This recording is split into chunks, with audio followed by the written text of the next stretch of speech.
Halo Malaysia, terima kasih kerana sudah menonton video ini. Sebelum kita bermula, sila pertimbangkan untuk tekan butang subscribe, like dan share. Berita perkembangan politik semasa dalam negara, perkembangan negara dan semuanya ada di dalam channel ini. Terima kasih kerana sudah menonton. September tahun lalu, Ahmad Zahid Hamidi dilepaskan dan dibebaskan daripada 40 pertuduhan rasuah yang dihadapinya berhubung sistem visa luar negara VLN. Hai hello Malaysia, selamat petang tuan-tuan dan puan-puan. Terima kasih kerana masih terus setia berada di dalam channel ini. Bagi anda yang baru pertama kali hadir di dalam channel ini, jangan lupa untuk tekan butang subscribe serta aktifkan lonceng notifikasi supaya anda tidak ketinggalan dengan perkongsian-perkongsian terkini, update-update terkini daripada channel ini mengenai dengan perkongsian berita-berita politik semasa dalam negara dan juga berita-berita panas terkini. Berita hari ini dipetik daripada Sinar Harian. Jika Ahmad Zahid Hamidi didapati bersalah, mesti ada tindakan, jelas penganalisis. Disabit bersalah atau sebaliknya, Datuk Seri Ahmad Zahid Hamidi tetap disifatkan sebagai liability dalam kerajaan perpaduan, kata penganalisis politik dari Universiti Kebangsaan Malaysia UKM, Profesor Madya Salawati Profesor Madya Salawati Mat Basir. Menurut beliau, Datuk Seri Anwar Ibrahim perlu memiliki peran untuk memastikan kestabilan kerajaan yang ditadbir oleh beliau selain usaha untuk memulihkan persepsi rakyat dan pembangkang terhadap Presiden UMNO itu yang menyertai barisan kabinet. Sekarang ini, kita tak boleh buat apa kerana beliau adalah ketua berangkap pengurusi Barisan Nasional BN. Boleh tak kita lantik orang lain? Tak boleh kan? Tetapi, kes yang dihadapi beliau itu akan menjadi penanda aras kepada kerajaan sebab rakyat akan tengok apa kerajaan boleh buat terhadap beliau jika didapati bersalah sebab pendakwa raya nak merayu. Jadi, kalau ada isu yang berat seperti kes mahkamah, ia akan menjadi liability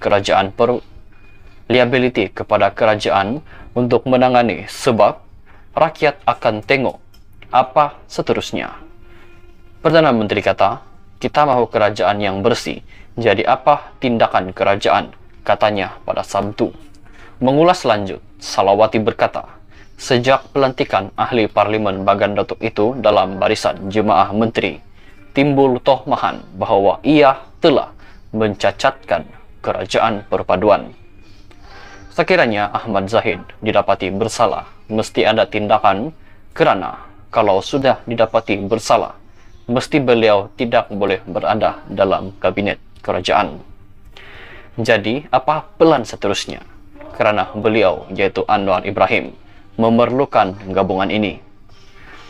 Takkan nak menghancurkan kerajaan yang ada pada ketika ini, yang mahu memulihkan negara dan disambut baik oleh seluruh rakyat Malaysia. Kedua, jika Ahmad Zahid tidak bersalah, bagaimana pula Anwar nak tolak persepsi pembangkang soalnya lagi? Pada masa ini, Ahmad Zahid Hamidi dalam peringkat membela diri terhadap dakwaan kes rasuah membabitkan dana Yayasan Akal Budi berjumlah RM17.9 juta ringgit. September lalu, timbalan Perdana Menteri itu dilepas dan dibebaskan daripada 40 pertuduhan rasuah yang dihadapinya berhubung sistem visa luar negara.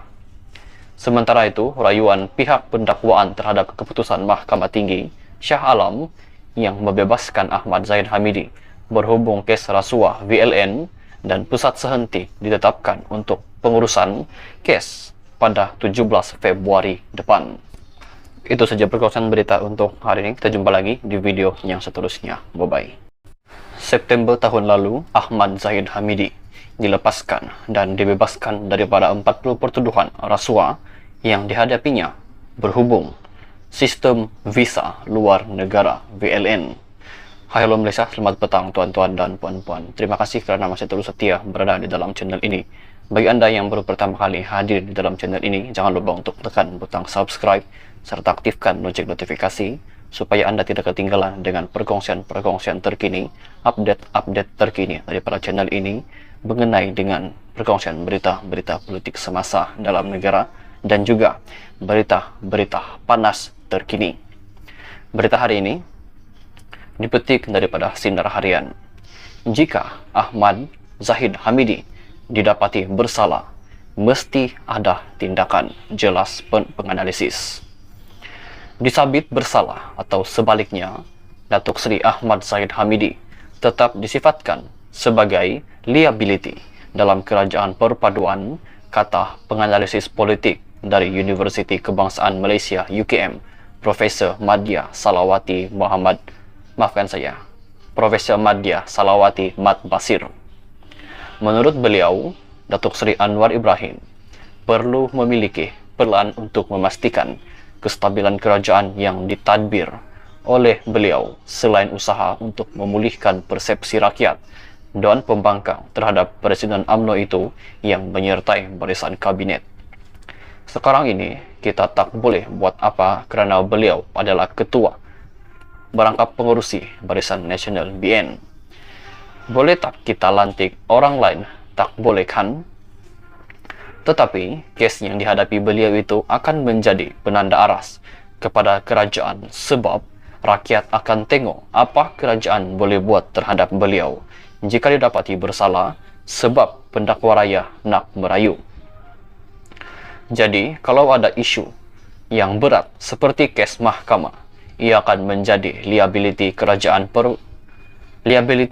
kerajaan untuk menangani sebab rakyat akan tengok apa seterusnya. Perdana Menteri kata, kita mahu kerajaan yang bersih. Jadi apa tindakan kerajaan? Katanya pada Sabtu. Mengulas lanjut, Salawati berkata, sejak pelantikan ahli Parlimen Bagan Datuk itu dalam barisan Jemaah Menteri, timbul tohmahan bahawa ia telah mencacatkan kerajaan perpaduan. Sekiranya Ahmad Zahid didapati bersalah, mesti ada tindakan kerana kalau sudah didapati bersalah, mesti beliau tidak boleh berada dalam kabinet kerajaan. Jadi, apa pelan seterusnya? Kerana beliau, yaitu Anwar Ibrahim, memerlukan gabungan ini. Takkan nak menghancurkan kerajaan yang ada pada ketika ini, yang mahu memulihkan negara dan disambut baik oleh seluruh rakyat Malaysia.